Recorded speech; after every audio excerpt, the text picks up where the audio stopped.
Në fshatrat e Bafrës në Turqi jetojnë mbi 40.000 shqiptarë nga Kosova. Xhaxhai Riza Demir ka vendosur që për herë të parë të shkojë në Kosovë ku kanë lindur e jetuar të parët e tij. Duke folë pak shqip e më shumë turqisht, kujton fjalët e gjyshit të tij që kanë ardhur në Turqi në vitin 1912 nga Dibovci i Obiliçit. Ramazan Bey'in akrabaları nerede şimdi? Nereye getireceğiz? Sibop, Malit, Çürüylü. Sibop ta, Obiliç ta yukarıda düşüyor bunlar. Fal şip.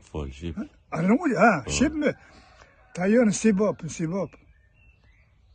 Sibop'u Obiliç'in ato. Atı anite. Yakın. Yakın uzak değil fazla.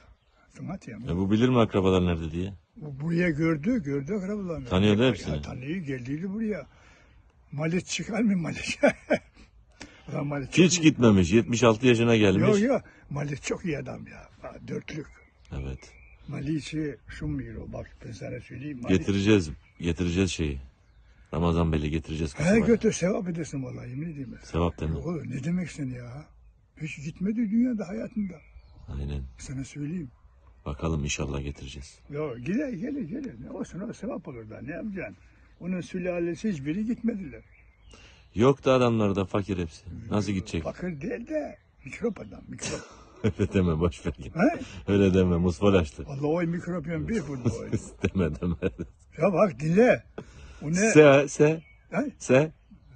Bana ne bakıyorsun sen? Ben dünyayı gezdim. Ya sana bir şey dediğimiz yok Yok. zaten. Bak şimdi benim kardeşim yok. Hepsi yaramaz. Sana söyleyeyim. Yok ya. Öyle boktan olur mu? Oğluna mal bırak sen. Köpek gibi mal peşine git.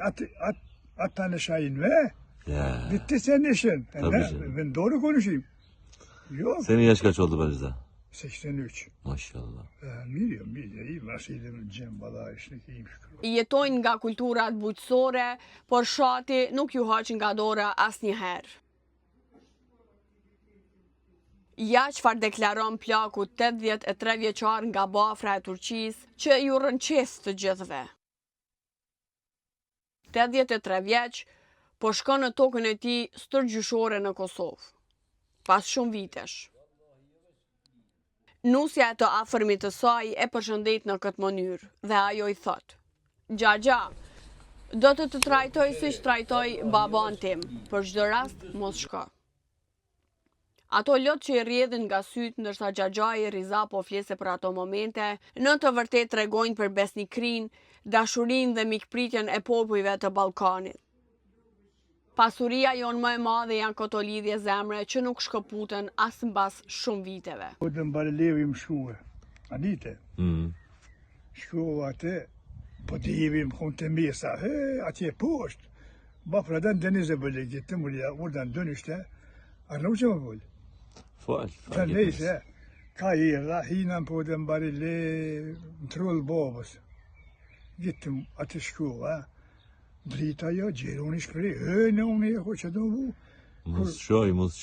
Dur, neyse, tëraj, kur dul, nuse, misa, geldin çişi, sağ ol be kızım, Miriam çişini. Geldi oturduk orada, muhabbet ettik, Allah razı olsun, bak ben sana söyleyeyim. İnan, gözlerimden yaş geldi. O kadar değil mi? İnsanlık var. Onlarda. Vallahi yemin ederim. Evet. Biz de ne zaman gitsek Allah razı olsun hepsinden. Tabii Cem. Şu vakti çamplamuğu fa bir hadi 30 tonları ben bu bizim tutuyorum bunu. Allah vallahi böyle dedi bana. İnanır. Neler var dünyada. Oho bizim burası bitiriyor.